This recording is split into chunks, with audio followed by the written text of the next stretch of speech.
hello, and welcome back to the Double Radio Gamescast. We did it. We're here. You two have a look of just perplexity on your faces right now. Why it looks like he's about to burst out laughing, and I'm not sure why. Because nothing played. Were we supposed to hear the intro? No, that's what I silent. just said. It's just funny because the last like 3 months, it's been like, oh, I can hear the song finally. You'll be able to hear it again next time. New computer, so some technical issues are bound to happen. All right. With that said, let's get into the podcast. We're going to talk about today a couple of minor news points, and by minor I mean Square Enix dropped an atomic bomb on us today. So we're going to talk about that, and then we got some talk about online game feedback and community suggestions for games. We're specifically going to frame this discussion now, I think, with Gundam Evolution, the playtest currently ongoing. Oh, sorry. Excuse Oh, me. sorry, you got a little. All right, bit you of a you there. coughed and accidentally said Barbados. It's really That's so weird, weird. how that just kind of came out like that. That's bizarre. So strange. Wow. Sorry. Maybe we'll Hate dig it when that deep happens. into that. Then we're also going to have a little bit of a tangent into Lego Star Wars, because it's Lego Star Wars, and we got to talk about it a little bit. So it's going to happen. All right. To get our major news out of the way, Square Enix has announced Kingdom Hearts 4. We made it. We're officially to Kingdom Hearts 4ville. They didn't release 20 random sequels in between Kingdom Hearts 3 and 4, unlike last time. They're just going straight to 4. And Feels wrong. Looks wild. Feels wrong. Looks wild. The major bit of actual news here, I think, is that you can see a foot of an AT-AT, or AT-ST, in the forest section of the trailer. So we have confirmation, assuming nothing changes, that Star Wars is going to be featured in this Kingdom Hearts game. Finally. Presumably, I wonder if it was the EA licensing deal that meant it wasn't in the last one. Because that, to me, could be the reason. Because I recently learned the Fantasy Flight Star Wars tabletop RPGs are not available digitally because of that deal. Because the digital versions of, like, the PDFs of those books are technically licensed under games, which means it can't be published by anyone but EA. Probably one of the worst licensing deals that has ever happened in the game industry. They did almost nothing good with it. They made 3 major games with it, and only one of them was good. Yeah. Good way of putting it. So, we like to play games on the show, and I got a little cute game for you all this time. I would like someone to tell me how many games there were between Kingdom Hearts 2 and 3. God. Not including the mobile spin-offs or Japan-only games. So this is mainline, quote-unquote mainline entries that released in the West. I am including 3DS games. I'm not including phone games, I'll put it that way. I was going to start counting on my fingers, and then I realized I don't have enough fingers to keep track of it all. It's not as helpful as you thought it would be. No. I know the total amount of Kingdom Hearts games that exist in their entirety, but I don't know how many of those things are. So I have the upper margin. You have the upper margin, yeah. But there's a lot of room. I'm literally going to say 10. I'm going to say 10. 10, okay, between Kingdom Hearts 2 and 3. And this is, again, not including the remixes, obviously, because those came out after 2. Or not after 2, but I'm not counting those as separate games. I'm counting the games within them. Can I reduce my answer to 6 then? You can reduce your answer to 6 then. I will reduce my answer to 6 then. Okay. Which is unfortunate because that's almost exactly what I was going to do. I was going to say about 6. But for the sake of being different, I'm going to keep it at a nice round 5. 5? Okay, so Kingdom Hearts 2 released. After that, we got Kingdom Hearts Chain of Memories, which is, to my knowledge, just Chain of Memories, but again, because Chain of Memories came out after 1, we're going to count it because it did release separately on the GBA. So it is its own release, but it is just one of those confusing things. Already we're in the territory of what's going on. Which is, where I like to be with Kingdom Hearts. It's where you belong, yeah. Yep. It just becomes very confusing to consider. After that, 358 over 2 days. So we're at 2 now. What? What kind of name is that? I don't... What? Square. I used to know the logic of this name. I don't know it anymore. I've completely forgotten it. Didn't make sense at the time either. So next, we have Birth by Sleep. So we're at 3. Then we have Recoded, which I don't know if coded was a thing before this.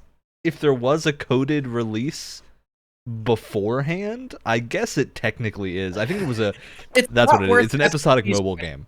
So Recoded is that compiled, I assume, into a playable format of some type. I just love how confusing this gets already. After that, we had Dream Drop Distance, the 3DS release. Yes. So now we're sitting at a nice, pretty round 5. Which is where we would stay, if not...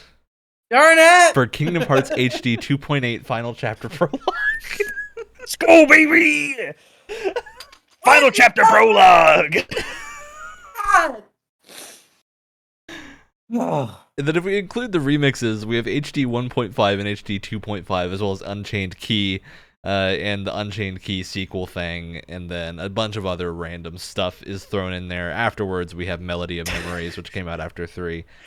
That's why I wanted to say 10, which probably would have been too few in this case. It is, I think there's around 10 total Kingdom Hearts games. There's 16. The 16 gets confusing because that includes re-releases. I'm not counting re-releases. Okay. So I think if you don't count the re-releases, it loops back around, but it's still a big number. We'll say both of you are technically winners here, because Recoded is a weird one that may or may not actually be a game, because I don't know anyone that's played it. So I can't confirm if it's a real video game. The right answer was 358/2, obviously. Yeah, 358/2 is the correct answer no matter what when it comes to Kingdom Hearts. All right, that's our Kingdom Hearts discussion out of the way. I don't know if either of you have played Kingdom Hearts before. Don't care. 3. So I grew up on Kingdom Hearts. Kingdom Hearts 2 was one of my favorite games for a very long time. Kingdom Hearts 3 is not that great. I think that's the nicest thing I can say about it. It's got fun gameplay, but it just didn't do a lot of what people wanted to do. So, hopefully this is better. I think maybe we're on the right track, but I want to see a Final Fantasy character in frame. Yeah, before I judge it. That's the main thing. Do you think? And I want to say my stake in this also, because this is yet another notch, another check mark on that list, that Bible that the NVIDIA leak has become.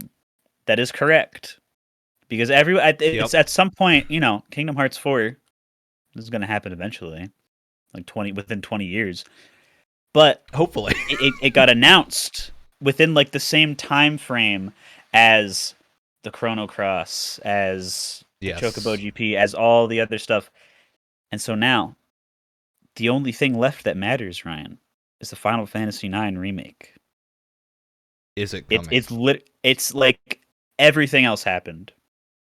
God of War is on PC now, Ryan. We never thought that these things wonder if the delay of Forspoken is going to hit that remake and also push I truly will hate Forspoken even more than I already do without having it even release. Yeah. All right. So I just want Remake Part 2 first. Give me 7 Remake Part 2. All right. Yeah. That too. Moving on from that, Unreal Engine 5.0 is available to developers as of a few days ago, and it's quote-unquote full release. I think it's still technically a possible preview version, but it is marked for suitable for all developers, essentially. So that is out now, and you're going to expect to see a lot more games in that engine moving forward. CD Projekt Red, we talked about this a little while ago, confirmed that their next major Witcher entry would be in Unreal Engine 5. So we got some interesting movement here. Studio's moving towards it. Little rumors, Wyatt, floating about a studio that you and I know quite well, Remedy Entertainment. Yes. Remedy is contracted into an agreement now with Rockstar, confirming remakes, not remasters, full remakes of Max Payne 1 and 2. Oh, I saw that too, yeah. These are on the horizon here. I am excited for this. I've played the Max Payne games before, and they're very good. I would love to see what Remedy's take on them is. I've played all 3 of them. The only one I completed was 3, but I definitely think, which I still think holds up pretty well. I think 1 and 2 could definitely use a remake. Not that they're bad games on their own, Yeah, but they're I just a lot definitely older than a lot of Rockstar's key products. and Remedy is Remedy is they came out with Control however many years ago. They're on top of their game right now. I think Max Payne deserves a modern Remedy remake. That seems like a good, way to go. And in more, I think, a slew of good news this week. I don't like to give a lot of publicity to Activision Blizzard's decision-making process most of the time, because it's not great, but they've converted every single US-based QA tester into a full-time employee with full access to benefits, and hourly wages increased to a minimum of $20 an hour, which is pretty good for the US. So Yeah. I got to give props to that. Hopefully the company culture also improves, but I think it's a nice step in the right direction. Well, we'll see how that goes. We'll see how it pans out We'll forward. See. All right. There's a series that is getting a new entry that I did not think we would ever see something else in again. Monkey Island is getting a sequel. Another sequel. There's been a fair few. It's Return to Monkey Island is coming sometime this year. And I think the key note here is this is one of the games being written by Monkey Island original team member Ron Gilbert. So Monkey Island had a series of releases. The first 2 were headed up by Ron Gilbert. After that, it was a different team. He wasn't really involved in the projects. This is billed as a sequel to those 2 games specifically, not the rest of them. So they've decanonized, quote unquote, a lot of Monkey Island. What Ron Gilbert has actually said in relation to this is basically that he doesn't feel like it would be his job to follow up on what someone else did, and that he would rather follow up on his own storyline and go where he planned to take it. Which I like that. And I like that's a good decision, especially because he doesn't trash the other games, and to my knowledge, they're not bad at all. So I think it's definitely an interesting place to be. I feel like that could be an interesting discussion at some point about if someone's returning to, or a team is returning to, a series of games and they decide to ignore this entry, this entry, this entry, we're only going to pick out the ones people like and then go with that. I feel like that's a really interesting thing that we're seeing a lot of recently. A lot of movie remakes are doing that. I know the more recent Halloween movies are ignoring 3 through 7 or however many there were. Definitely. I think it is a very interesting discussion. I wonder if more games will end up doing that, especially with sequel, spin-off type games like Metal Gear Rising. I think would be an easy one to, if there ever is another mainline Metal Gear, they're probably going to ignore it because it does some insane stuff because they were given free reign. So curious to see how that pans out, if we get anything following up any Metal Gear stuff, as has been rumored from Konami. All right. We're going to jump into LEGO Star Wars first, because I want to save the Salt Fest. I also can't add a lot to this. I have not played the new LEGO Star Wars yet. So we're going to have a short discussion here, because I think we do plan on doing either a Games Club or a mini Games Club or something about this game. It's harder to do because obviously talking about the story of Star Wars is useless. Everyone knows the story of Star Wars.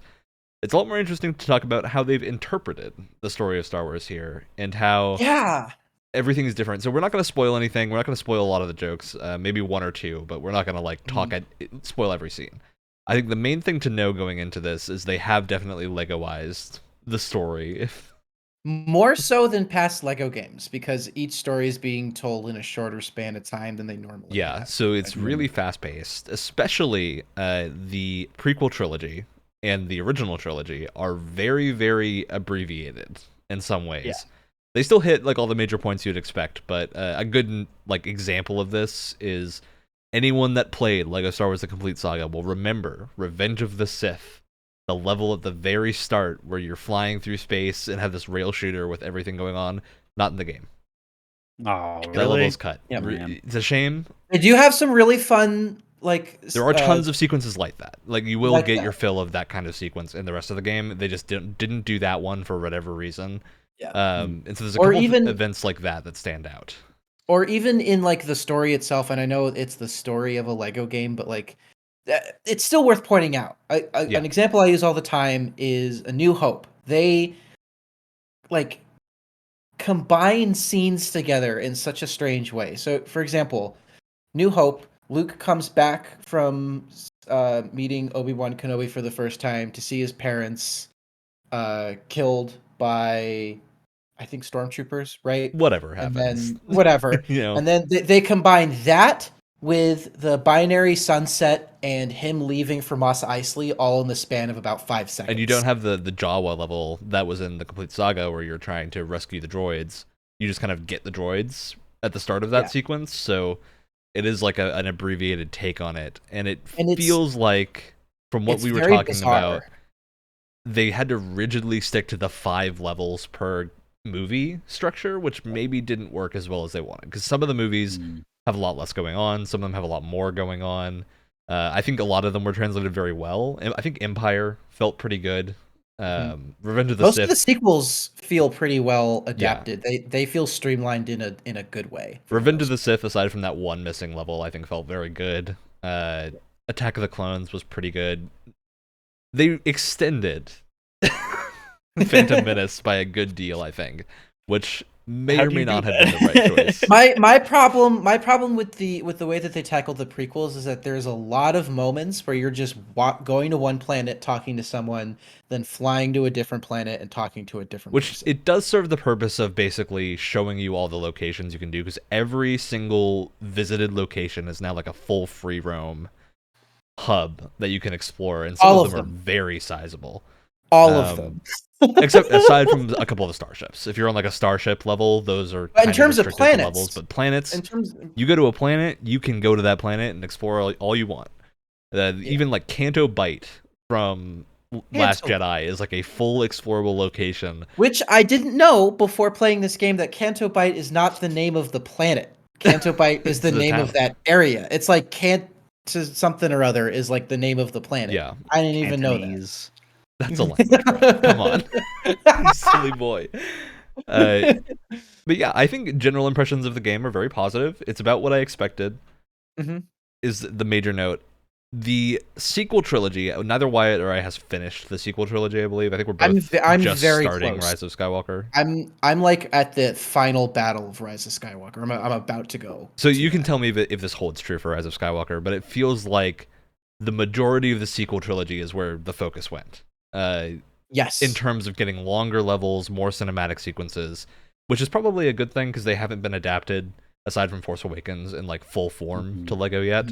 So you had pointed out to me before I got to Force Awakens that Rey's vision when she first picks up Luke Skywalker is there. Not the full scene, but a lot of it is still there, which, when we're condensing things down as much as we are, feels like a strange thing to keep in.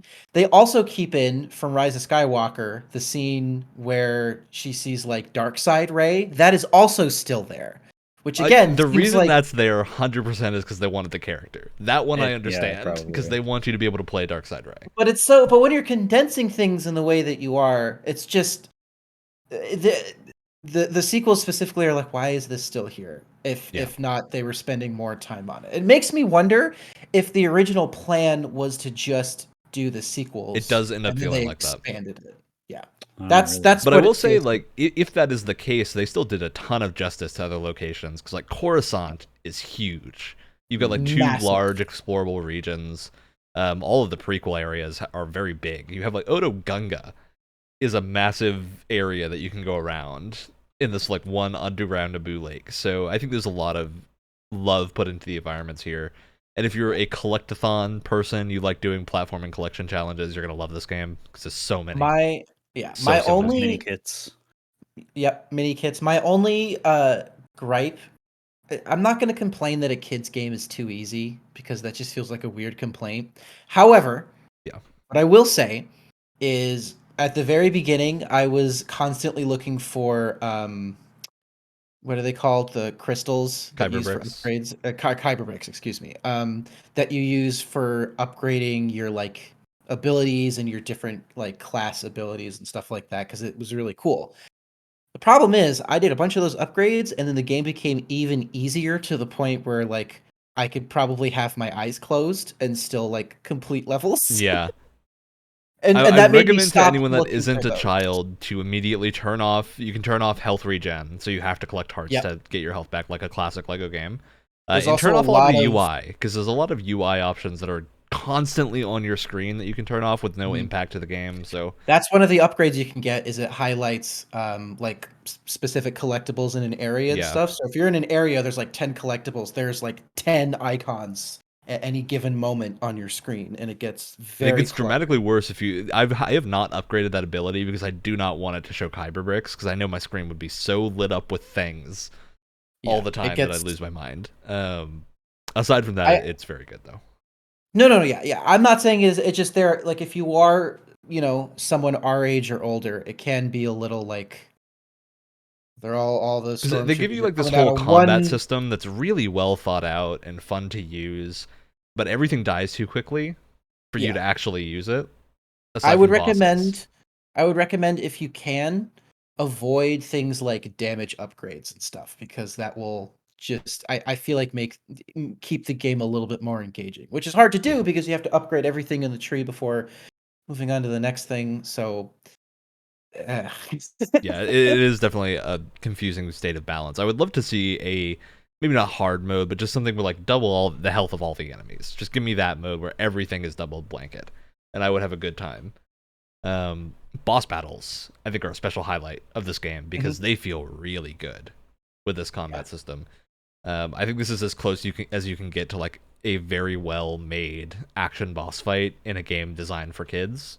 It feels a lot like the Jedi Academy games in some ways. Like not as in depth as that, but I was Yes, this getting had a lot more in depth combat. slight right, but I was getting slight hints of it. You're having proper lightsaber duels, which was the big missing thing in the Complete Saga, because Complete Saga, most of the Force user fights would devolve into you throwing bricks back and forth. Mhm. Yeah. Here, you have proper lightsaber duels. Yeah, It's and really there fun. are the only other thing is again because of the difficulty, there's a lot of like systems that are in there that feel really throwaway. Like there's a whole stealth system, but again, the game is so easy that it doesn't. This Never has need to full use it. stealth with like vision cones, and you can sneak around, and you have a certain like a specific class that can put on like disguises of like stormtroopers and stuff like that. Super cool stuff, but I mean, you never need it because it's just everything's a little too easy. But I was surprised by its inclusion and they definitely went all out and I think it shows Yeah. and I was worried when it came out that it was going to be too much for a series that's really good at keeping things tight and focused and I think they did a good job definitely. Yeah, and I put it, if you're worried about difficulty, it's probably like half a step above your average Kirby game in difficulty. I think it is slightly more I would say difficult than at least half the newer ones. I would say half a step above at the beginning of the game when you don't have any upgrades. When you start Yes. getting upgrades, then it becomes Yeah, you're not as gonna die easy, anymore. if not easier, Hmm. than a Kirby game. But Yeah, and I feel like the measuring stick for children's gaming and difficulty should probably be around Mario. I think Mario, classic 3D Mario, is the way to go mhm, because kids can play those games totally fine. So, all right, mhm. moving on from Lego Star Wars, we played some Gundam. Boy, did we. Gundam All Evolution three was of having a us. playtest. Brett and I were up playing it at midnight the night it went live, so we've gotten some time in on this game. I maxed Wyatt out the joined battle us recently. last night Oh at yeah, 4 I'm a.m. getting very close. I'm at like level 15 out of the 20 you have access to, so I'll get that maxed out probably tomorrow. But overall impressions, I think, are pretty positive, Oh especially yeah. because I want to say I was very negative on this game when we first saw it. I was like, this does not look good to me. It looks like a toy game, like a plastic toy game. Uh, can confirm after playing it, feels very good, looks good in Mhm. motion, runs very well, at least on my rig. So I think a lot of my fears were alleviated. Now let's talk about balance. Which is the point of this episode. Which is the point of this episode. Yes. We wanted to talk specifically this episode about how community feedback influences balance, but I think extending this further into a when you should and shouldn't take community feedback and how to balance a game that a lot of people are playing and a lot of voices are going to be heard is very important, because Stop dancing around it, Ryan. the key just thing. get right to it. No, I need to put a disclaimer here. The key thing is we haven't played this game for very long. We have a good amount of hours in it, but obviously a multiplayer game like this is going to get balance patches. Yeah. So we don't know what the state of the game will be at launch, but during this network test, a few things definitely stand out. Yes, and I think it's also worth really emphasizing we don't even know when the full game's coming out yet. Yeah, we don't have a release date. Network test, a very good network test. There's really there's one thing that needs to be changed if we simplify it down to that. We have noticed the tick rate might be a little bit low sometimes, yeah. But it's not sure if it's an all the time thing or if it's just if something is moving too fast, it's desynced a little bit. But it's definitely not consistent. Ryan and I talked about map design a little bit too, but that can be something that can be, which I'll get into, because I wrote down some thoughts about our main topic here is probably going to be Barbados. Yes. Because Barbados, for those who don't know, is kind of the Doomfist equivalent in this game. If you're an Overwatch player, basically a character that is hypermobile, gets into melee, doesn't have any ranged options, and gets out of dodge. Right? That's their goal: is get in, kill something, get out. However. Barbados in this game has basically a stun lock that it can do, and it will kill if it hits that stun any suit in the game. Mm-hmm.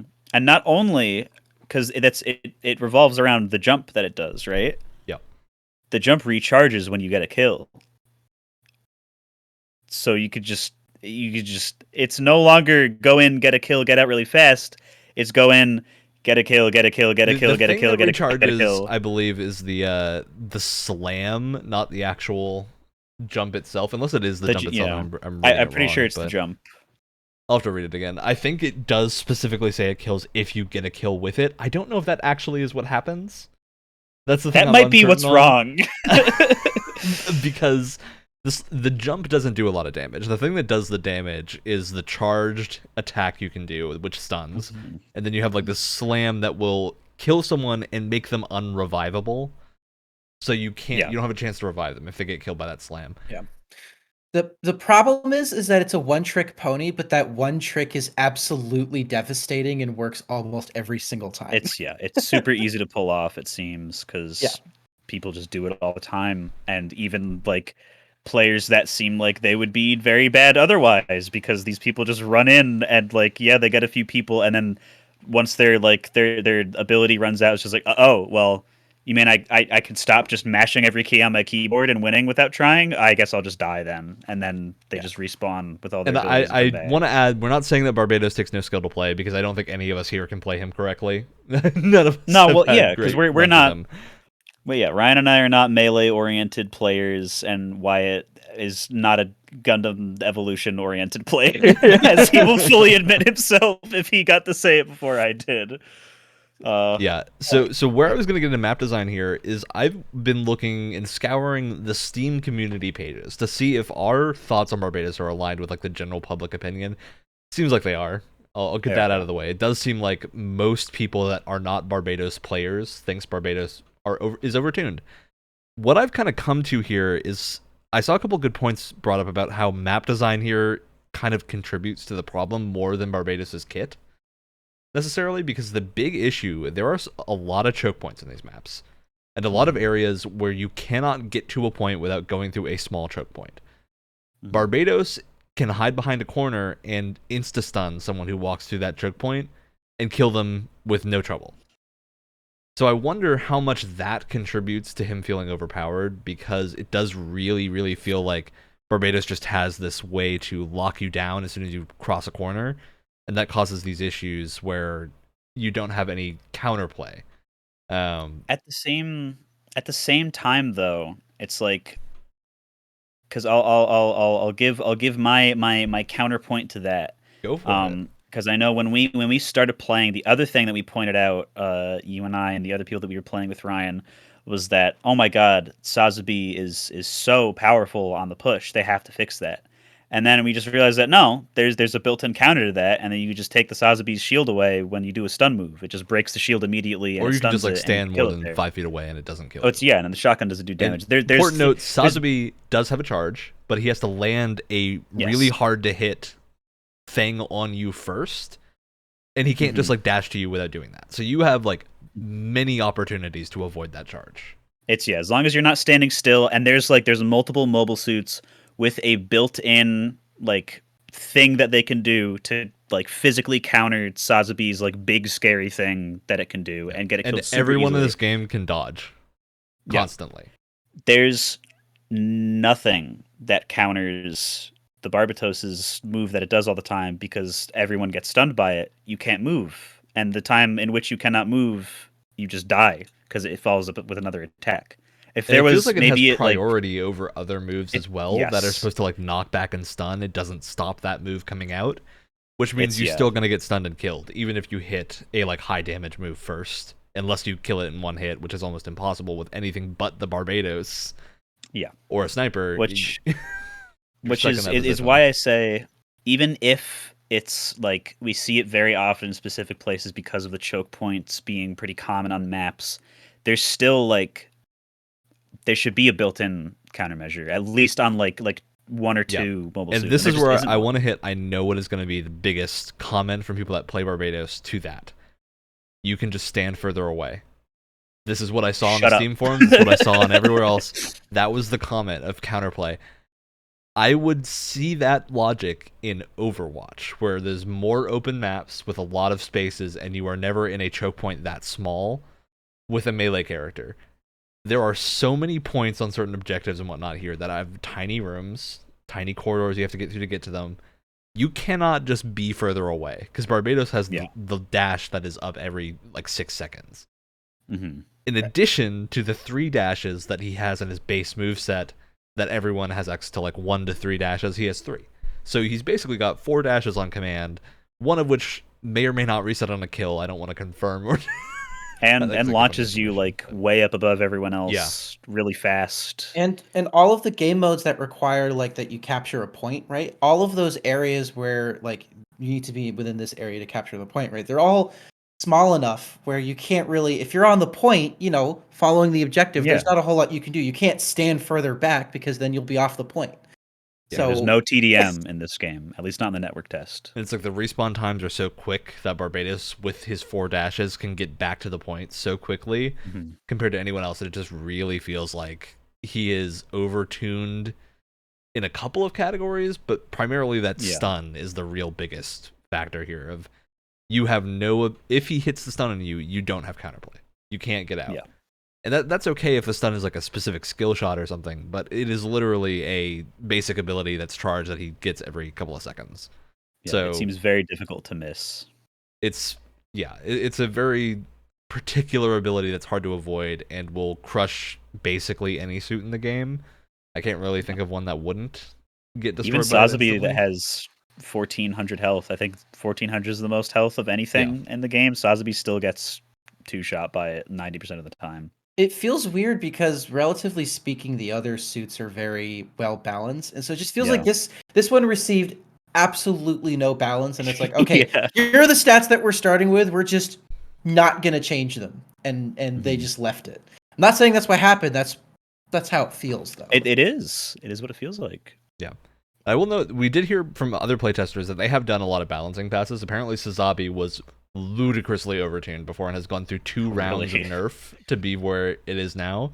It had like a 2600 value for its shield. Oh my god. Which is double the health of anything in the game. We don't have that. So it's gotten tuned down. Sazabi feels pretty good now, I would say. I think a lot of things generally are balanced very well, aside from maybe some ults being a bit underwhelming, or G maneuvers as they call them. I think if there's one thing that I could see not having to be nerfed about the Barbatos is right now, compared to everything else, I'd say its ult is like on the upper echelon of being like probably the best in the game, because if you can hit those like 3 teleport strikes it gives you, those can all be one-shot kills if you're within range of a person and you hit all of them. That's like just 3 free one-shots, but it's an ult. You have to charge that up. It's your ult move. You only get it like 2 or 3 times a game. And it's hard to aim. Right. It's not instant. It's hard to aim, yeah. So that has a lot more skill involved with using it. Yeah. Compare that to the Gundam, which I throw my cylinder that has a little health bar on it, because if it gets shot, then it's gone, and I just wasted all that time charging up that ult because now someone got a lucky shot. Or if I die, well, it's like the same annoying thing from like Battlefield 4, where if you fire a rocket at a tank and the tank blows you up while the rocket is in flight, the rocket just magically disappears. It's the same thing where if your napalm grenade is in flight and you die, the grenade ceases to exist. And even if you were about to make a cool sacrifice that would have let everyone else push onto the point, it is now all for naught. And it's like, okay, the difficulty enough comes from having to like aim the bouncing object. It's an ult. Just come on, just give it to me. And it's another thing with like, oh, the Ashamar gets a. I was like a punch, I guess. It's literally called punch. The ult is called punch. And it doesn't. That's not a one shot. It stuns people, I guess, but like, go. If you're gonna go more ham with anything, go more ham with the ults. The rest of the game is super fast. Make the ults really won't make it more like, It's just Barbatos specifically sticks out. Where in a case, I don't think they have to nerf it. I just think it would be nice if they would buff everything else to bring that up. Yeah. And while we're on the topic of alts too, there are ones that are like functionally very useful, but they're not super exciting. Like I've been using a lot of Pale Rider, right? And his Hades ability is functional. Like I definitely feel like it's useful, but it's not super exciting. It's not like you haven't gone on a Hades spree, super flashy. Well, no, I because you can. That's what I'm saying. Is like it's very functional. It works. It's just not like exciting, I guess. I don't know. I don't know how else to describe it. I feel like I just said the same thing 3 times in a row. But the thing, because I agree with you, but we are bound. This is a unique case that isn't like Overwatch or a lot of other games where like Pale Rider is from something and has a list of things that it can do. And if it did not have the Hades system, people would be upset. Exactly, because that's it's like super mode. That's its anime super mode. Mm-hmm. And like on it, because it's from another video game. I personally haven't played it. I don't even know what it's called. It might just be like an only in Japan thing. I'm not sure. But like literally all that happens is just all the camera systems on it that normally glow green, glow red, and it gets angrier. Okay. It's unfortunately that's like that's what it does. That's the thing that happens. And like I will say, people have pointed out they aren't 100% faithful here because like Memphis has a turret. Oh yeah, Memphis doesn't have a turret in the show. That's not a thing it does. But it can use a turret. So. And I'm not a fan, so maybe I'm speaking out of line here. But things aren't 100% accurate, and they make changes to fit the game they're making. Is that really the worst thing in the world? Isn't the worst thing, but for alts, right? If someone who is familiar with the show hears Pale Rider, they go, "I want to use the Hades system." Yeah, that's like the thing that is associated with it, and like. I wonder if at some point it was straight up Soldier 76 and they discovered that it was just too much. I think that would be the case because Pale Rider weapons do a lot of damage. And if you were accurately hitting every shot, you just kill everything on the screen.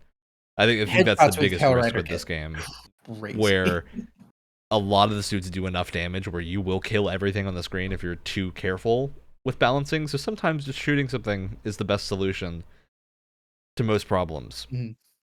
That's the Gundam rant about Barbados. I do, because you brought it up, and I didn't know if you wanted to say more about it because I think it does demand saying more. The netcode, whatever the refresh rate for the servers is, combined with how fast Barbatos is like another Barbatos problem. Because it just like with certain like the Turn A gun, you just don't know where it is. Like even if it looks like it's somewhere on your screen, if you shoot there, you're not 100% sure it's gonna register as a hit, which becomes a major issue. Yeah, it's the thing with Exia too, which is the other like super fast suit. Less so with the Zaku because its frame is a lot wider and like its hitboxes are a lot bigger to hit when it's moving around. Yeah, and Exia's cooldowns feel much more balanced because you have to get kills with Exia. You need to plan what you're doing very well, and with Barbados, it feels like you don't need to. You just need to find It doesn't even need to be one person. If Barbados hits the slam on like 2 to 3 people, they're all dead. Like, there's no or stunned, which Yeah. is the next worst thing. It feels like Reinhardt if Reinhardt was able to dash like 6 times in a row, Yeah, which is not a good spot to be. God. Right. So I think that's the big balancing. Because for Reinhardt, when I think of how they mostly balanced his mobility, it's that he can't back out, right? Once Reinhardt initiates a fight, you're in that fight. And I think for Barbados, the major issue that will happen is because there are so many health points around the map that you can pick them up, because you don't need healer in this game. There are like 1 or 2 suits that have healing abilities, but you don't need one because there's so many health packs everywhere that you can, if you survive a fight, you are basically guaranteed to stay alive if you find a health pack. Barbados can dash to them constantly. Yes. And so you you need to kill him or else he is going to be everywhere. The other big difference between those two characters too is that if you're playing a Reinhardt, you're expected to be with the rest of the team shielding them, right? So you can't just go off on your own. Well, that's why he's a Doomfist killing spree. equivalent, right? Because Doomfist is a lot more of that single someone out and kill them thing. The main issue here is that it's not just singling someone out. Barbados can kill an entire group of your team very easily if you're close to each other, which the maps kind of force you to be close to each other. So it becomes an issue. If you don't spot him coming in, which sure is partly on you, but there should still be some opportunity for counterplay, if not to kill the Barbados, to at least not get killed yourself. And it feels like that's not present right now, which causes these issues. So I foresee tuning in Barbados' future. Yeah. At least there better be. there better be, yeah. I definitely agree with what you said, Wyatt, where it's just like everything else feels like almost balanced to the point where like they barely have to touch anything else. Where like if it truly came to the point where the Gundam just stayed with the same super napalm grenade that it has now, they didn't buff it at all, I wouldn't be all that sad. If they kept Barbatos the way it is now in a full release, I would be a little bit upset. I would be like, why is this like this? It's just so weird. Everything else is so like perfectly packed, and then there's just one outlier that's just so weirdly above everything else. Because we have Exia, and Exia is an example of how to do it right. Exactly, so you have like this good version of the same thing in the game, and maybe like I think in some cases Exia even feels slightly undertuned, where you have this situation that one just is so drastically worse, especially because like Exia has a ranged option too, so you'd think, oh, Exia is ranged, it can melee you to death, it's got more versatility. For sure, it's better than Barbados. No, not at all. Those cooldowns are slow, man. You got to plan that stuff perfectly. Instead, Barbados has 3 dashes by default, a 4th one on a key, and basically the ability to completely stun anyone attacking. So, a lot of problems arise from that. Now, the question that I think comes out of this with community feedback is, what do you do? Because I think you have a lot of people that really like Barbados because he is really strong and a cool. He achieves the Iron-Blooded Orphans fantasy level of power. Yeah, which is it's a whole. That wasn't English to me. It's the name of the show he's from, right? Which is the more recent show, so a lot of people know this suit. And I think a lot of people are gravitating to it because, hey, cool hammer suit. I want to play that. Especially because it's a more modern, like, sleek design that I think will fit well with a lot of younger audiences. It just doesn't feel balanced. And so I think the tuning here is going to come in a couple of ways. I feel like a lot of people are clamoring for numbers nerfs, and I don't think numbers nerfs are what are needed here. You need to do something like a dash needs to be removed, a stun needs to be removed or something. There's like levels of thing here that need to change for it to really be balanced. And the biggest contributor, I think, is map design. Just because the way the maps are oriented is what makes this become such a outstanding problem, because Barbados can just dodge behind a wall at any point because his jump is airborne. So he'll jump into the air across a wall, and if you don't have a way to follow him to kill him, you're done. You have nothing to do. And there's plenty amount of health on the map too. Exactly. So he can get it. He can take a bunch of damage, just absolutely destroy someone, and then zip back out and get health, and he's good to go, like immediately. Which is a super cool like balancing thing of the health being everywhere when it's not a suit that can dash 10 times in like a minute. My because I as far as I know, like they have like one the health orbs are like holograms of a little Yeah. robot from the show called Haro. For your information, Wyatt, there was like 1, 2, and 3 Haros are like different levels of health, basically. Mhm. And I'm assuming they just give like every mobile suit the same number back as long as they have that amount left to fill or something. Yeah, I think so. I wonder if like the combo to take care of Barbatos is like take away a dash at least, and also just make him receive like a percentage less from the orbs. Because as it stands now, it's just like the strategy is go in, stun everyone, kill 1 or 2 people, and then boom, boom, boom. Oh wow, a health orb right around the corner, and then go do it again, the same thing. And by that point, the health orb is back, and it just has all the health Yeah, that 'cause it they're lost super back. quick. And this Yeah. might be a case too where it's a character that's like obviously can if you're gonna give him that many dashes, maybe it makes more sense that he's kind of a glass cannon, right? Yeah, Like even he less can health. he can take out, suits like no one's business, but he can't take that much health, which is why he can dash so much. It That's just seems also the like issue is like he has even both. abilities that seem like they would be the counterplay don't work because he'll Yeah. stun you out of them, right? It just seems like he has both, a lot of health and a lot of maneuverability. And when you have both, you become kind of unstoppable in a game like this because it's such a Yeah. deadly combo to have. So I feel like they either need to go down one camp or the other, right? I feel like that's the more general play here. Mhm. Yep. The big thing is just the ability for him to like commit to something and then immediately get out, I think is the real problem. It's just Yeah. that you need to, if you mess up, there needs to be a major cost in this sequence because of how much of a reward you get for correctly stunning someone. The penalty for not stunning someone should basically be like, oh, you are dead, right? Like, Yeah. you messed up, you're not going to die. Because I that's think that is how it is. Yeah, that's how Doomfist works, essentially. That's Is if you don't do it correct, you are out for the count. Although it helps that Overwatch has a much higher time to kill generally, whereas this game is incredibly fast paced.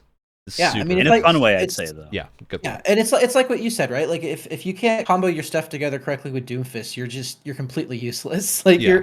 you're just kind of running around waiting for your 5 or 6 different abilities to recharge, and uh, it seems like they wanted to do a similar thing, but you can just get out of danger way too quickly. Yep. And Yeah. Barbados like should be able to kill you if you are alone and don't see him coming. He should be able to kill you. Absolutely. Absolutely. Yeah, he's the melee right? boy. Yeah. It's That's the not- that's issue less is of the more problem. of the he can stun like 3 people at once and get them all with like these massive AoE abilities instantly. It's a real issue, especially when there's a lot of frames that just like don't have any AoE whatsoever. You're going to be doing damage to one thing at a time Yeah. in a game where like 6 things are going to be clumped around each other. So I think it just stands out so much because of that. And yeah, I think the only other like major comments that I really hope they focus on are map feel, because right now all these maps do not feel like they're designed for humans. Right? They don't feel like they would have human people able to navigate these areas because Gundams are They the have size of like little- 3 stories, 4. They have like stories. little trucks and like, oh, this is a building with some like stairs on it for scale, but Ryan and I were talking about this. Then it just becomes more confusing because okay, you have these buildings Yep. and these little cargo crates and trucks and stuff, but then the other half of the map just feels like how would humans even move around in this space? How is this designed for Yeah. human beings in any way? So it's just Mhm. it's this confusing mishmash in terms They kind of like, restricted themselves into like corridor shooter design, which doesn't feel great. I would say it's not bad, but it does it's mean functional. the But fantasy of being a Gundam doesn't work as there- well. It's Mhm. functional. There's no map that stands out as being particularly bad, but there's also no map that stands out as being particularly good either. They all Yeah. Yeah. it's a combination of like sometimes similar feeling layouts and also visually they all look pretty similar. Like one of them set on the moon and you can see like the Earth, which is Yeah. kind of distinctive, but a lot of them just feel like kind of like washed out color palette and not a whole lot of interesting Yeah. visuals going on. Which is- and Especially because that's something we they can we know what good Gundam maps look like because we have them in many other games, right? Yes. Like Gundam Breaker 3 did it right 10 years ago. We have Mhm. Battle Operation 2's got this maybe not the best map design overall, but it has maps that are definitely fitting the scale you would expect. And I'm going to assume this is kind of a question and also an assumption. This universe doesn't just take place on one planet. It seems like to It's space. it's the whole like So like you the can get Earth region, the Earth I'm- space. right. Earth So I'm sphere. assuming there's some crazy locales you could It's mostly have Earth it- and Mars. oh. Don't But get still, too crazy. like- Mostly Earth and Okay. Mars. Even that, like, we don't even have that amount of Yeah. variation. I don't even think we have a Yeah. single map on Earth. I would it love to doesn't see feel like a Grand Canyon type thing, where we Dude. have like massive canyon walls. How there's like a whole, like, the entirety of the 8th MS team OVA is just Gundam Vietnam. Where's the jungle Hey, map? Brett, We where's Side 6? Where's my where's space side colony? 6? Where's where's yeah. side 6? I know exactly what you're Why talking. gets it? Where is it? Like, Hey, Wyatt, I I, mean- I gotta ask you a question real quick on that topic. Do you support Operation British? Yes or no? Wyatt wants to see that giant hole in Australia, Ryan. You know it. You don't even have Simple to ask question. him. I'm gonna take the political way of answering that question and just not answer, but act like I did. Great.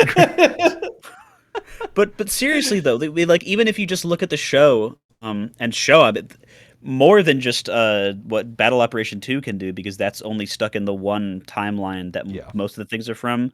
We have Exia and Barbatos, which are from like the spin-off ones, so give us some things from there. I mean, like, there's so many different styles of cityscapes that you could do before people would get bored of them, because those are like buildings and they're gonna look like small walls and pillars to Yeah. you because you're a giant robot. Barbados especially is in a setting that has something called the Calamity War that recently happened, and is like Yeah. ravaged sections of Earth and Mars from the Calamity War that is crazy. There you go. You Destroyed got areas. like 3 maps worth of material right there. Yeah, it seems instantly. like. Very easy. So it just is a little bit sad that they went for this more generic design, because you can kind of imagine where it would go if it wasn't this restricted. Especially because, like, I think this game is taking itself too seriously, to a light degree. It feels a little bit too competitive. It feels like they're pushing the competitive side of the game more than they need to. It's way sweatier than I was expecting it to be. And not just in like the general design, but I would love to see some weird stuff. Give me like a low gravity section where it's like busted yeah. open into space. Give me some weird thing where you have to like maneuver yourself in 3 dimensions using your thrusters. Something crazy that feels more appropriate to a game that is the sci-fi space epic essentially, and not Overwatch. It really does feel like they're playing it safe with the map Yeah. design, which I completely understand, right? Especially like you want to draw in a crowd really early on. You want to play it safe. You don't want to do anything that might spell disaster, and maybe you can experiment with maps and stuff later on. But yeah, it's just all of them are very functional, but very uh nondescript at the Yeah. same time. It's just odd to see, given that there's so many areas that exist that are not locked to this. I'd love to see little functional humans running approach. around. Like have some humans running up and down those stairs, have little like trucks drive by and stuff. Yeah, even just for like the intro or something, that would be cool to have. That'd be Yeah. that'd be Establish sweet. that scale. Or just like, even if you don't interact with them, just have them so that they can explode mid-match or something, just little trucks Yeah, and something like whatnot. that. I get why it's not humans, because I think that might contribute to the age rating getting bumped Maybe, up. yeah. That makes But sense. with like a truck or something, I think it'd be fine. Because you're working at Earth Defense Force scales here, right? Get crazy Yeah. with it. Have some destructible stuff. I would love to see like a destructible set of buildings just somewhere. I feel like Think that of would be like so cool. think of like a giant like Godzilla like kaiju fight type of thing where you're just in this mega city and just yeah. you're just plowing through buildings. Yeah, I'll load and up after stuff this like one that. very briefly Maxi Boost, which is the like Gundam fighting game, and just show you a couple of the stage designs, because man, if we got something similar to that, I would love it. I'd love to see some of the more creative stuff. Yeah. And there's also so many cool modes you could do here that we haven't seen yet. Stuff like a boss fight type mode, which they've done in like every other Gundam game, so I imagine it's going to be an event or something. It's a matter of time, I have a feeling. Yep. Yeah. This definitely feels like a game where you can more easily fit in the like PvE cooperative mode than I think a lot of other games, where you can have like cooperative boss fights against series villains and whatnot. Fun. I would love to see some fun like one-off modes. This is a game that is rife for a weird April Fool's mode where everything that is red is 3 times faster for no reason. Of course. You play a lot of multiplayer games now, and they have really goofy, weird skins that don't really fit the aesthetic of the. I feel like you could get away with some insane things here if you really want. Because you have like Methis, which is a 80s design that looks very blocky, right next to Barbados, which is the sleek modern design, next to the original Gundam, which is like this military thing that is a lot more blocky. So I think you have these all these different art styles you can utilize to get some really interesting things, especially if we get Totally, Gundam yeah. Wing appearing at some point. And Yeah. Death Scythe is going to be in this game, so For the Halloween event, if they have one, just giant bat wings covering the whole battlefield. Yeah, what he Which said. which also because we also have a technical test in a few days for Gundam Battle Operation 2, which has been around for a while. Yeah. And I mean, talk about like live service support. Like, it's one of the best in the my book amount of because suits in that game is staggering. it's insane because they just keep adding more and more and more. And there's like, sure, like at It's a gacha game, but you can get everything in the gacha with the in-game currency you get. As far as without I a can lot of tell, effort. with Yeah. I can already afford like half of the things as long as they're under my Mhm. level. So Yeah. I've been And playing the game for sure, like 2 like days. like 20% of them are just like 500 different versions of GM for literally every single like climate, weapon, color, everything that you could possibly Yep. imagine. But Different weapon types. like you could do like the bigger differentiations of GM that have like actual like they would have like polygon changes on the armor, like they have like a specific like version for a character that's like super powered or whatever, and it has like bigger shoulders and a Because like the different show head. has like 4 different versions of Barbados. I would love to see weird interpretations of Barbados Yeah. that like they have the same basic move set, but throw Yeah, just in a weapon difference or throw in yeah. an alt that's different or something. Or if you Just really give have to some just unique make stuff. them like a skin for it, and I don't think anyone would be upset because I think in this game more than Battle Operation 2, the move sets are like varied enough, and they don't have classes obviously, but like what you're expected to do with the suits are like specific and varied enough Yeah. where it's like you're not going to have every single variant of every single thing Because like every as suit its has own like a very thing. specific game plan, and Yeah, they're relatively balanced, so you definitely can't get as crazy as something like Battle exactly. Operation because the suits have to be balanced, right? Yeah. But we have already the regular Zaku 2, and then you can get a skin to make it Char's Zaku 2. That's fine. Just make Yep. it. We have the regular GM. Just give me a skin to make it someone else's GM at some point if you really want to be that other person's GM. And you could do that for almost everything. Just It'd be turning great. into a different character. Yeah. All right.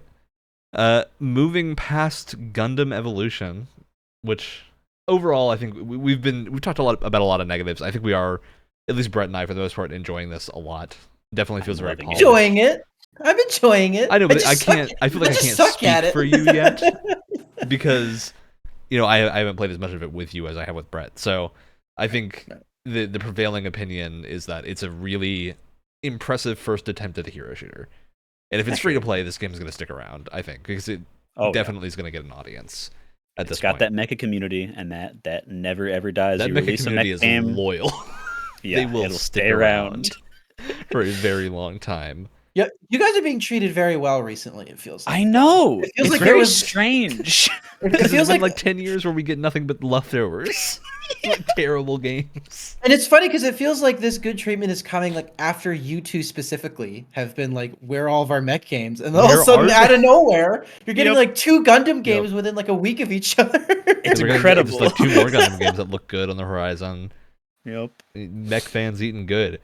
All right. So we took a lot of time with the Gundam discussion, more than I thought we would. I want to talk a little bit more briefly about other games that we had online feedback in, and I'm gonna bring up a cursed game on this show Oh no. called League of Legends. Oh no. Now, I don't talk about League of Legends very much on this show because I don't play it anymore. But I was a competitive League of Legends player for like all of high school into the first like 2 years of college. I'm sorry. Yeah. I'm sorry you went through that. Well, I was a support player, so I wasn't the toxic people that you would expect of that game. But No, I'm sure you weren't, but I'm sure you had to like run into those people quite a oh bit. yeah, mostly on the enemy team. My team was very good, but we had playing that game. You go through cycles because League of Legends is one of the first games I think you could truly consider a live service type thing, along with Dota, where it's changing consistently. The meta changes every season. You end up with these really different builds and whatnot. And sometimes that destroys something that you love about the game. It might be better afterwards, right? Like you might have a different thing. But there's cases where like a character that you really like will get changed and you'll be like, well, now it's not the same character. I don't have that class fantasy that existed anymore. I think it's just an interesting thing to think about with what live services are going to be going forward, because when something is inevitably removed from a game, and this is where I think Destiny 2 also comes into play, it's not always a universally bad thing, because like sometimes you can't play a League of Legends champion that was designed 10 years ago and expect them to be the same, right? And expect them to compete with new champions. Because if they did, they would have run out of ideas 6 years ago. You know, you can't design that many unique things that don't have complex interactions and are balanced at a high level and a low level of play. So you end up with a system where a lot of older champions are just very simple and don't really stand up at the high level. I don't know that that's a problem. I think a lot of people think it really is, but I think it's a case where you can't ever really have a distinct answer to it. Yeah, Yeah.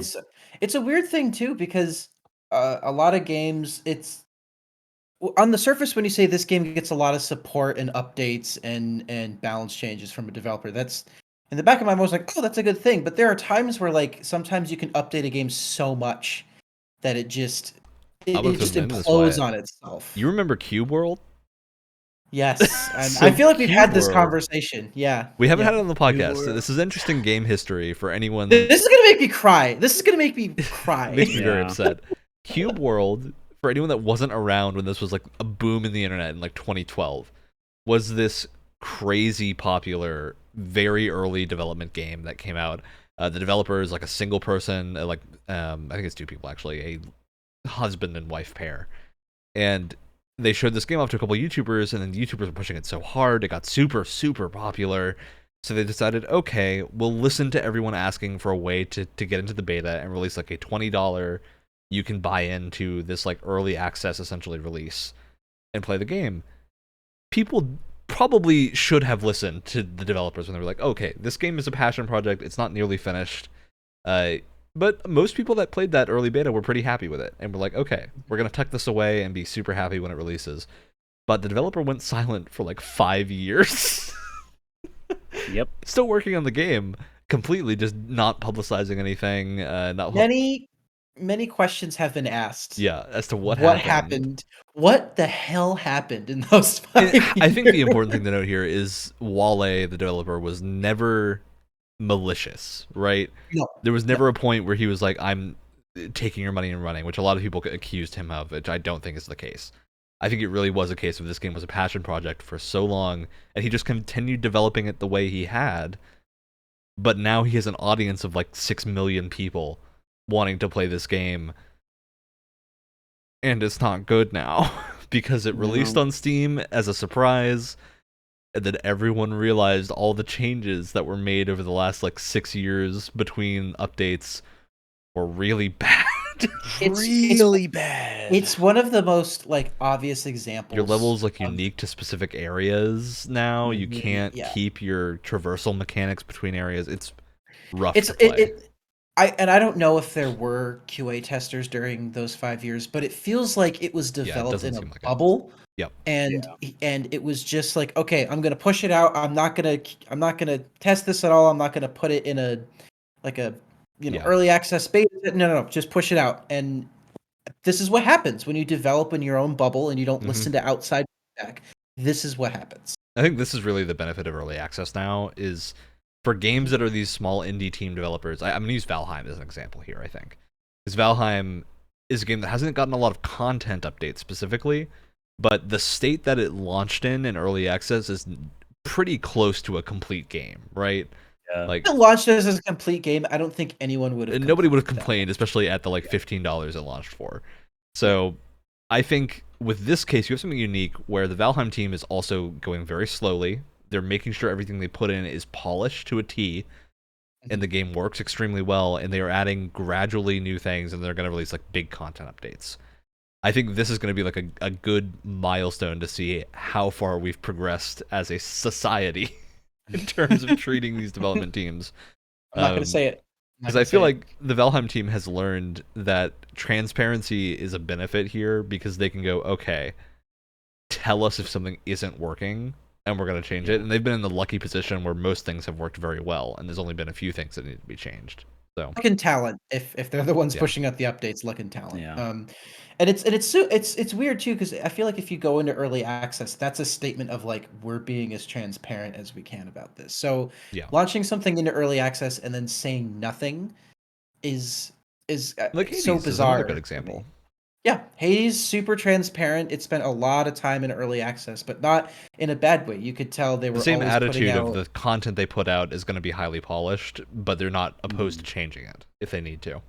It's also important to note that if you put something out on early access, you have to have enough to show off your core gameplay loop and to get people Yeah. hooked, and And not enough to just make an sure asset that your flip in Unity audience, and push it out the door. you got to make sure your audience is okay with spending money, because if you alienate an audience in early access, you won't have one for release.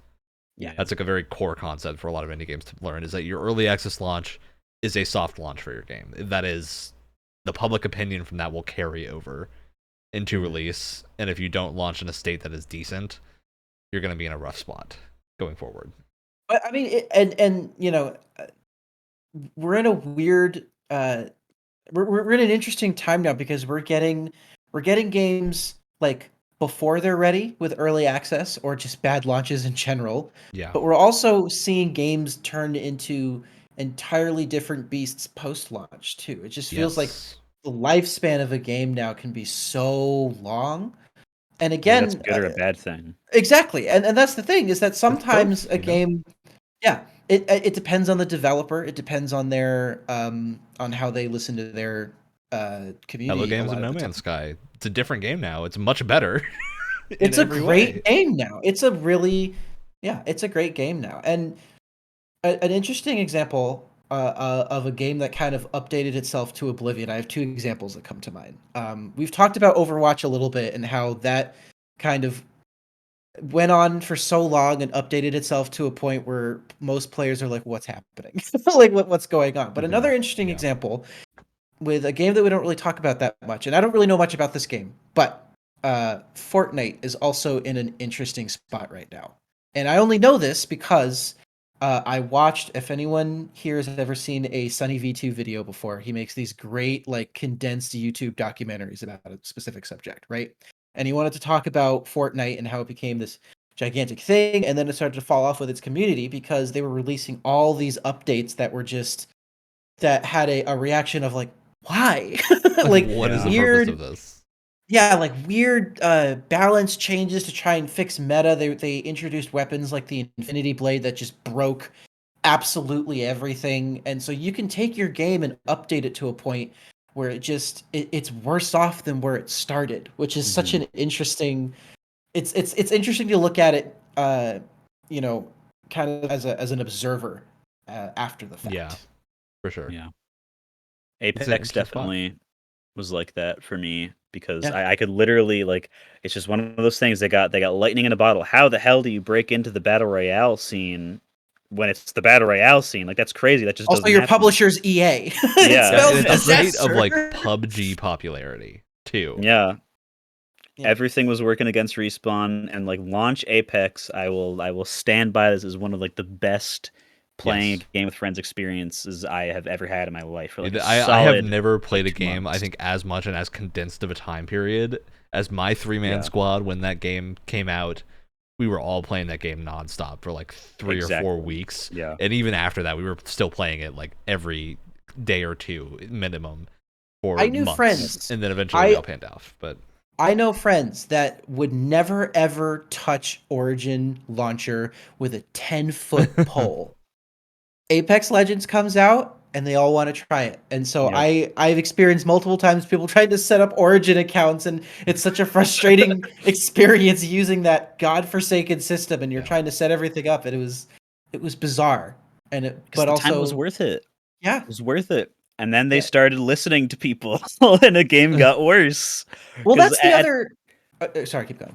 it's one of those things where like the game just comes out and like, okay, all the guns are a little crazy, but I don't really care. and It's this is just why like that Barbados discussion I think is so interesting, because I'm curious to know if it's gonna end up being a similar situation. I don't think it is. I But hope like, not. how do I know as of right now that Barbados is a problem and not just good and I'm bad at playing against it? I think the answer is that I've played like 15 hours of the playtest at this point, and 29. it's like it's very 5. noticeable when a Barbados is in your game. I think there's enough time to Yeah. figure that out. But With Apex, I think back and I'm like, I didn't have a problem with the wingman ever. It got nerfed. I didn't have a Yeah. problem with the snipers and they got nerfed. Like I don't even use the snipers. I was not a sniper person. So Yeah. Well, that's the other half of this discussion, right? Is if you're a developer, you have a game that just launched and it's doing really, really well, you're yeah, getting a lot of feedback and a lot of questions from a lot of different areas. What do you listen to? How do you filter all of this out?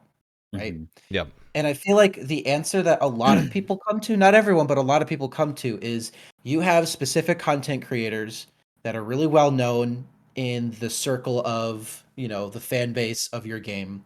And they're like, okay, we either talk with developers behind the scenes, we are really well known in this community. They can represent the community, but they can also represent the developer at the same yeah. time. So Mhm. ideally, you want those people, those pillars of your community, to be the people that is sending you the correct information. But that's not always the That's case. hard because sometimes they have biases, or sometimes they're human Exactly. and they'll make a call on something that they say is broken or overpowered, and then it'll get nerfed into the ground for no reason, which I know has happened repeatedly in a lot of action RPGs. A Yeah. lot of PvE games have that problem where someone will go, "Oh, this gun's too good. This thing's too good. Who cares? It's PvE." PvE.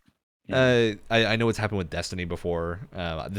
We're gonna definitely have like a little Destiny side discussion about this at some point when Alex is on the podcast, because there's a lot of interesting Destiny balancing things I think he would like to talk about. I do want to bring up Final Fantasy 14 because I will wager a bet that Final Fantasy 14 is one of the quote unquote live service MMO type games that has had the fewest controversies rise from developer changes, because those devs somehow have picked out like exactly the right changes to make most of the time, with like two notable exceptions. And the exceptions I think are the interesting cases here. You can think back to a cool reveal of an expansion called Shadowbringers. Big class for that expansion is the Dark Knight, which had been in the game already, but this is like the poster child of this expansion. So everyone's like, oh, the Dark Knight's going to be really cool. It's going to be really good. And it became the worst tank. And the worst tank in 14 is still like a really good tank, because the classes are so close to each other that it doesn't matter. But the worstness wasn't that it was bad numbers wise, just that it was weird to play. Like your button combos didn't make perfect sense. Your ability, every tank in 14 has an invulnerability ability, where essentially you press this button for like 5 to 10 seconds, you won't take damage. The ability for the Dark Knight is that if you die while having that ability pressed, you won't die. You'll stay at 1 HP for up to like 8 seconds, but if you're not healed back to full health, you're just going to die at the end. So it's not an That's invulnerability. It's not very good because it means your healers have to notice when you do this. And the constant thing that happens in the game is that someone will use a healing ability to heal them back up to full health, and then they press that button, and then they have to get healed again, or else they're going to die. There's another class that has one that when they use their invulnerability, it automatically sets them to 1 HP. The duration of it. So quick side note, Yep. I didn't know Batman was in this game because his name's the Dark Knight. Never mind. What? That was not a joke that landed well. Oh man. Just far too confused. In the Final Fantasy brain, I think that one is still one that is a class that is still not in a great position Brett, necessarily. I'm so sorry. Focus in, Wyatt. Focus in. Sorry. I think it's interesting because it is a game that is so receptive to community feedback, and yet that one class has been like a sticking point for a couple of years now of just not feeling as in place with the others. There's another one of the healer classes is the same way, where it's just a little bit janky to play. It's not bad at all. It's like it's one of the best healers, but it's just very hard to play in a way that is conducive to having fun. I think the way I'd put it. So I think it's interesting to hear these kind of things and then realize, because they're trying things, they're just not trying the right things. So Yeah. I think it's an interesting case. Though I do believe, I've mentioned the Dark Knight, I think patch 6.1 is going to fix the Dark Knight for the most problem. So they've reached around to it eventually. But it's been a running issue for like 2 years now. 2-3 years. So I think it's, even games that are often lauded as having the best support are gonna get things wrong. because you can't get it right all They the made time. they're made by Speaking people. So and speaking of getting things wrong, Brett, do you want to talk about Battlefield 5 and the No. post-launch updates I mean, that like, game got? talk about listening to your community and like adding things based on that. That's why that's why Battlefield doesn't have a community anymore, because they literally ignored everyone. It feels like. I Yeah. mean, I don't like. I don't. Other than what was that sniper? It was like the ZH-29 or something when the game first came out. That was like the most like overpowered thing, just because it was a semi-auto sniper capable of a one-shot headshot, and I was like, oh, I don't care. It's not really any faster than the other bolt action guys, but okay, I guess. Right. Um, but like, so there's no like overpowered thing to adjust. Uh, at least with like the ground like soldier versus soldier weapons. So it's not broken. But Right. then they just decided to break it on their own with nobody asking for a change, and they just went, okay, we're gonna alter the entire gun balance. The gunplay of the whole game is gonna be different. One of the things Uh, that people really liked in 5 yes, is the the thing one that thing kept they yeah, decided to It change. almost the to thing me that felt kept me like playing. they were like, oh, we have to make changes or else it's going to look like we're doing nothing.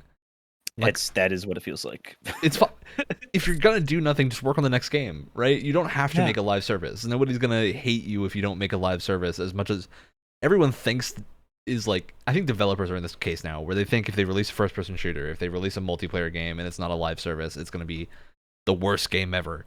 That's not at all the case, right? Yeah. They're Like, putting way too many eggs in people want post-launch support. Like that's yeah, what's going to sell the game more so than anything because else. it is okay for a game to die. I think that's an attitude that needs to be accepted. Is games have a lifespan. If in the odd case, the extremely odd case of like Halo Master Chief Collection, that lifespan might be exceedingly long. That game might have Yeah. another 20 years in the tank. But I do think there is. It is okay for a game like Jedi Academy to eventually die, right? Yeah. And Yeah. even when you say that, that game still has huge bursts of activity on like May 4th. You know, you'll have a huge bunch of people playing it. So And the way you fix that, you put a 2 next to it, and then you release another one, put a and then 2. wow, that's crazy! You got another game that's okay to Well, pass on, and you you can know, put a another one Battlefield game that out. does have a 2 in it is Battlefield 4, 2042. So That's two twos. there's two twos. I think that this is one of the most egregious examples of across a franchise, like taking the worst takebacks from what your Yeah. community says and then like warping them to mean this thing that not at all is what anyone wanted. Specialist, terrible idea. Like not having classes in a Battlefield game is bonkers to me.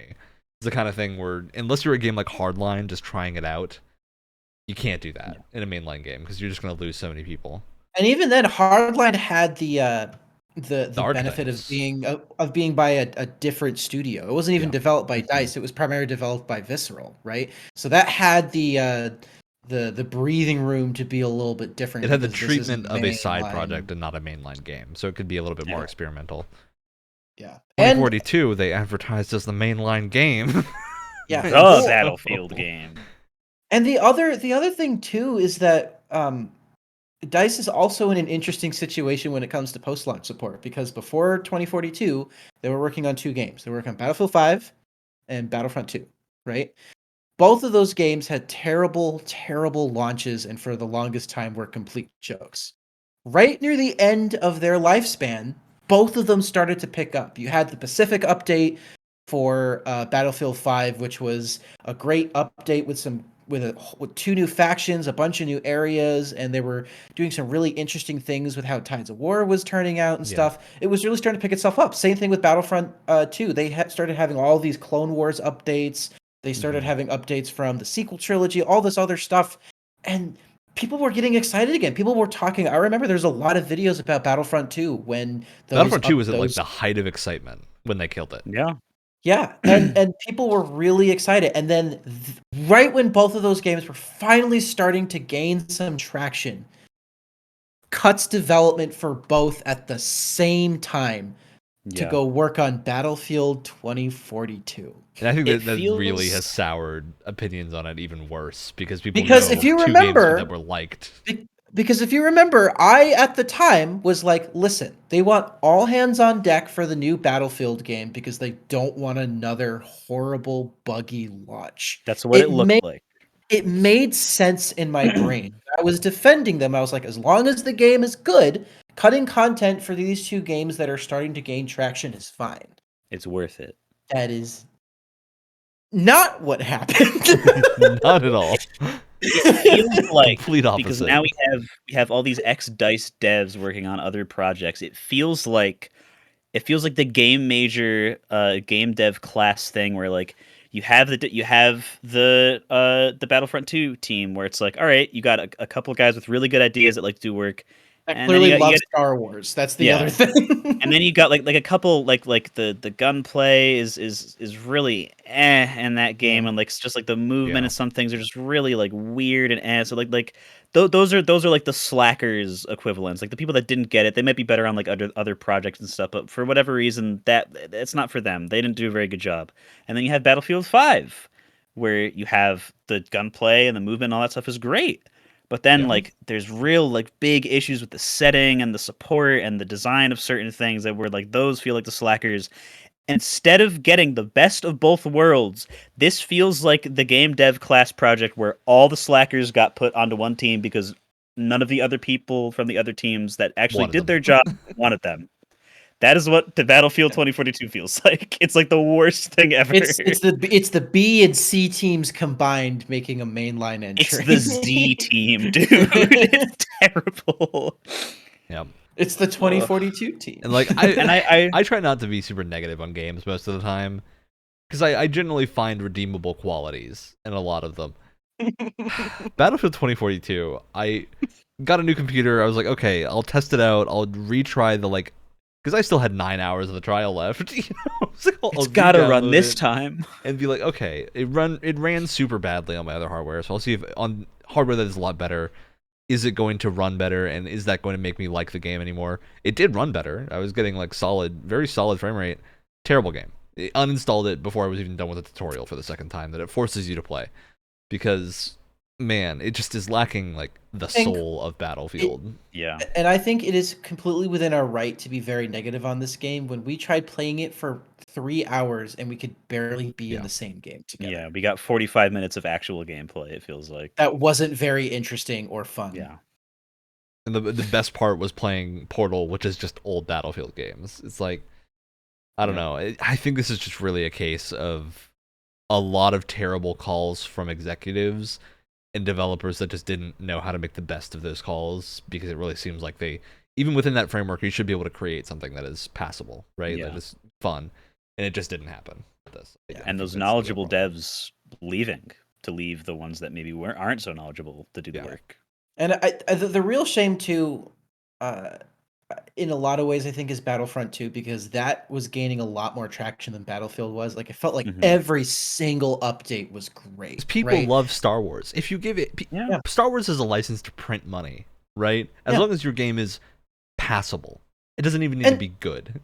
And you know what? I'm gonna say this too. The way that they set up their like team-based shooter is kind of unique in a lot of ways. It's really interesting, right? You have your 4 base classes, and then as you there's this sort of like mini progression going on where you get points that you can then spend on cooler and more powerful units and vehicles and stuff. That's a cool setup. That's exactly what I think people were looking for when Battlefront 1 came out.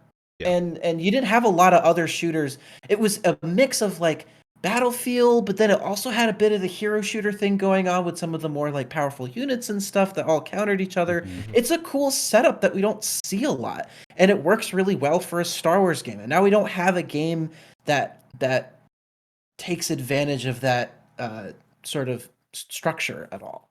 The only thing it really needed, if they put a galactic conquest mode into Battlefront 2, the new one, can you imagine instantly that game would be getting 10 out of 10s from tons of people?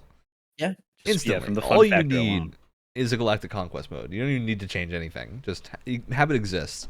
It boggles my mind that developers are just unwilling to do like these, because it's not a campaign. It's the same assets as multiplayer. It's just have bots, which it already has.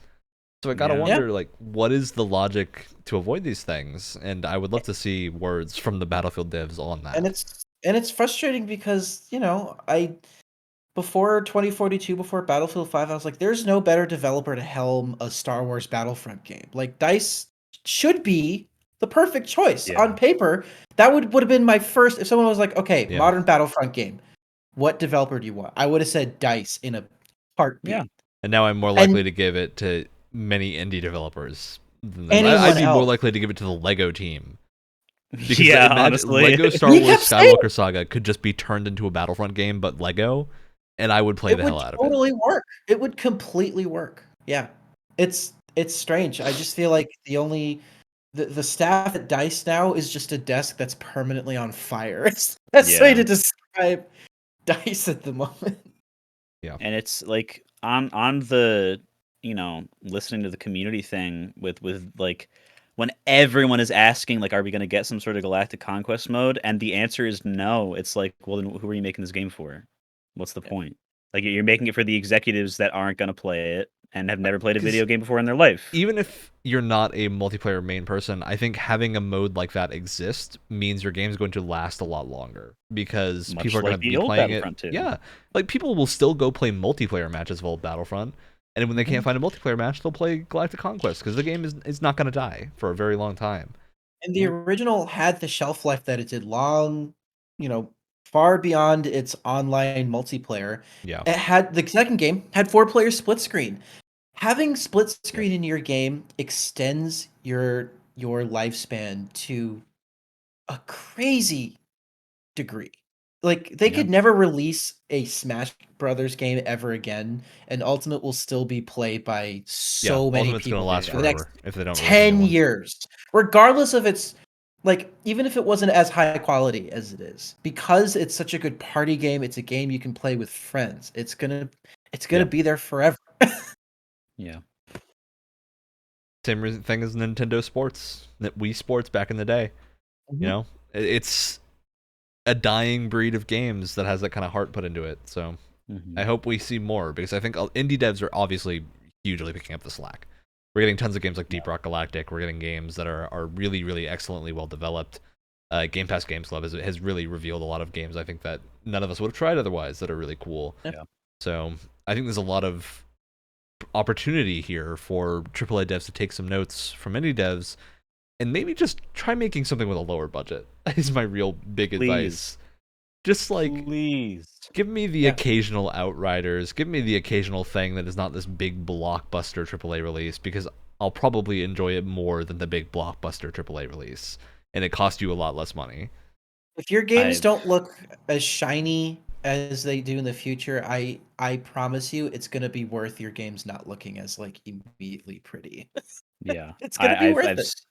I've said it before, and I will say it again. There's a picture of Sonic the Hedgehog, and on top of him, he has a word bubble, and he's saying, "I want shorter games that look worse," and I'm not lying.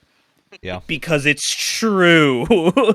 More games will come out that are more gooder way. Let me see what I've played recently on Steam, just to give some context to the situation. A game called Xanadu Next, which is from hell yeah.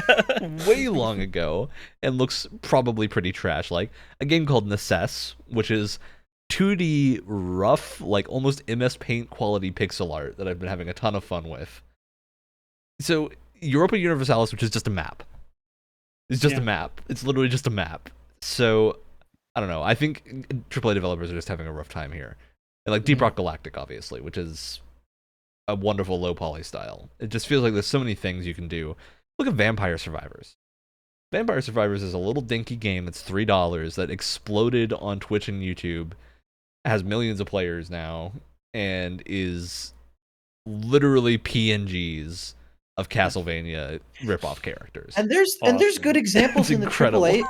There's good examples in the AAA space too. I mean, Ryan and I've been playing Tiny Tina's Wonderland. I feel like Borderlands 3 and Tiny Tina specifically have the art department. They have 100% a great looking game. They have a great looking game on their hands, and it wasn't something that they had to, go in and make sure you can see the pores on Tiny Tina's face or something. Another good example Control has pretty good but that game is completely carried by the aesthetic of its world.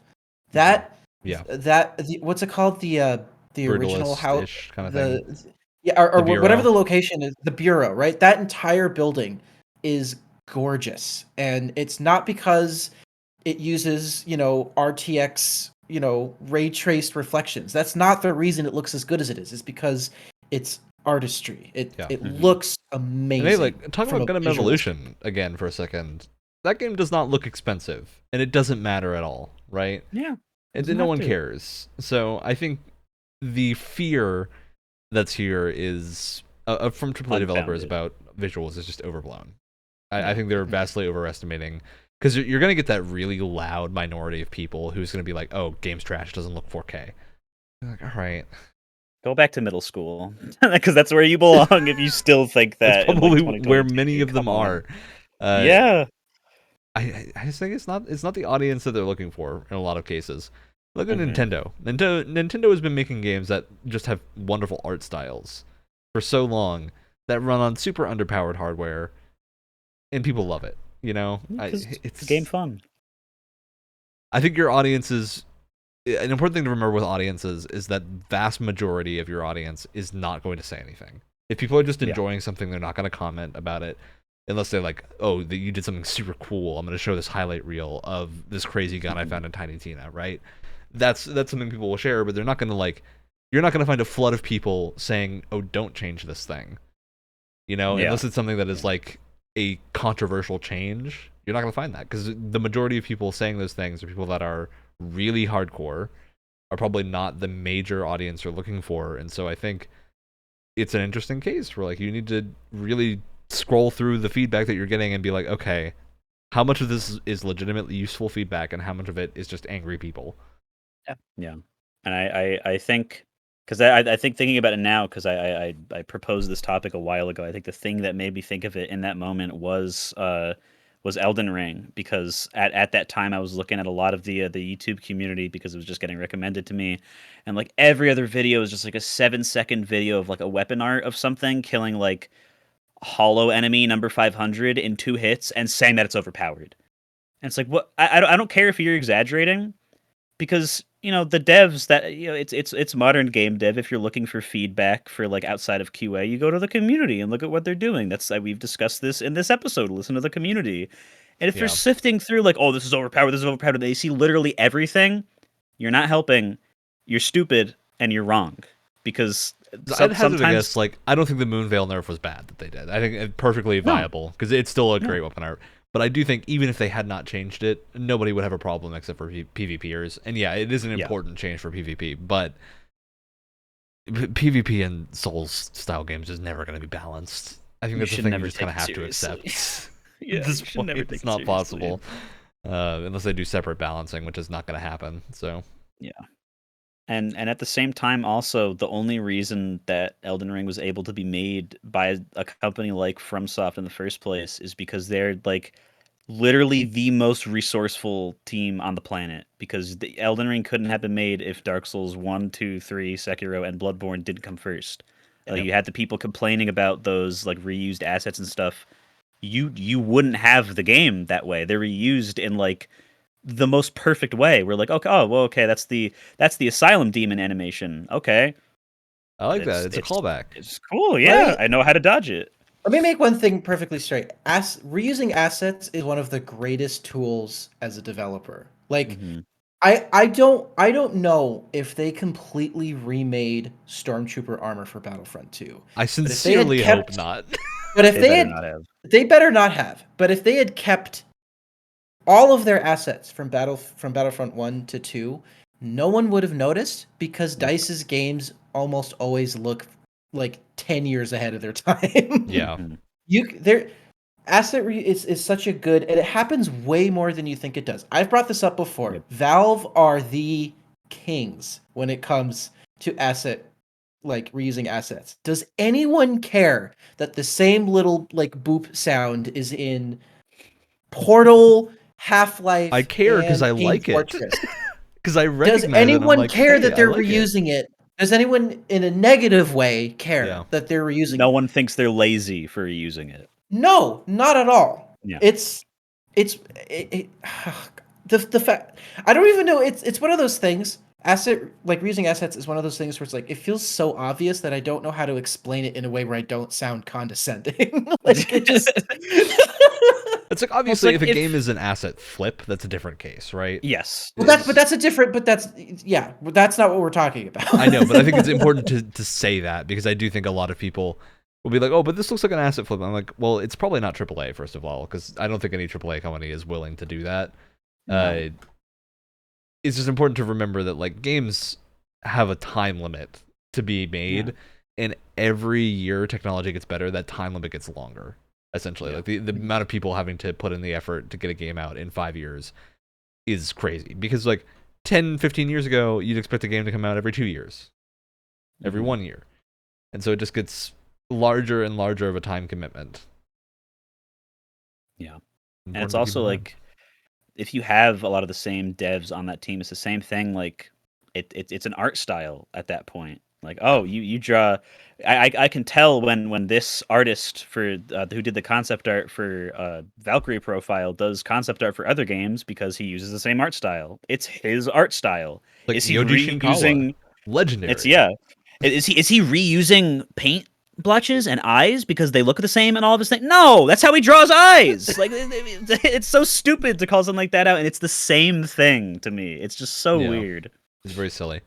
All right. On that note, we're to shoutouts because we are running up our time. We are. So, jeez, time to jump into shoutouts. Anyone got something good to launch with this time? I do. Shout out to Lego Star Wars: The Skywalker Saga for very subtly making fun of how dumb the Rise of Skywalker is. There's a couple of lines where it's not direct, it's not obvious, but there's a couple lines of dialogue that weren't from the movies, and I'm like, you guys are this is clever. Silly. I know, I see what you're doing here. I see what you're doing. All right.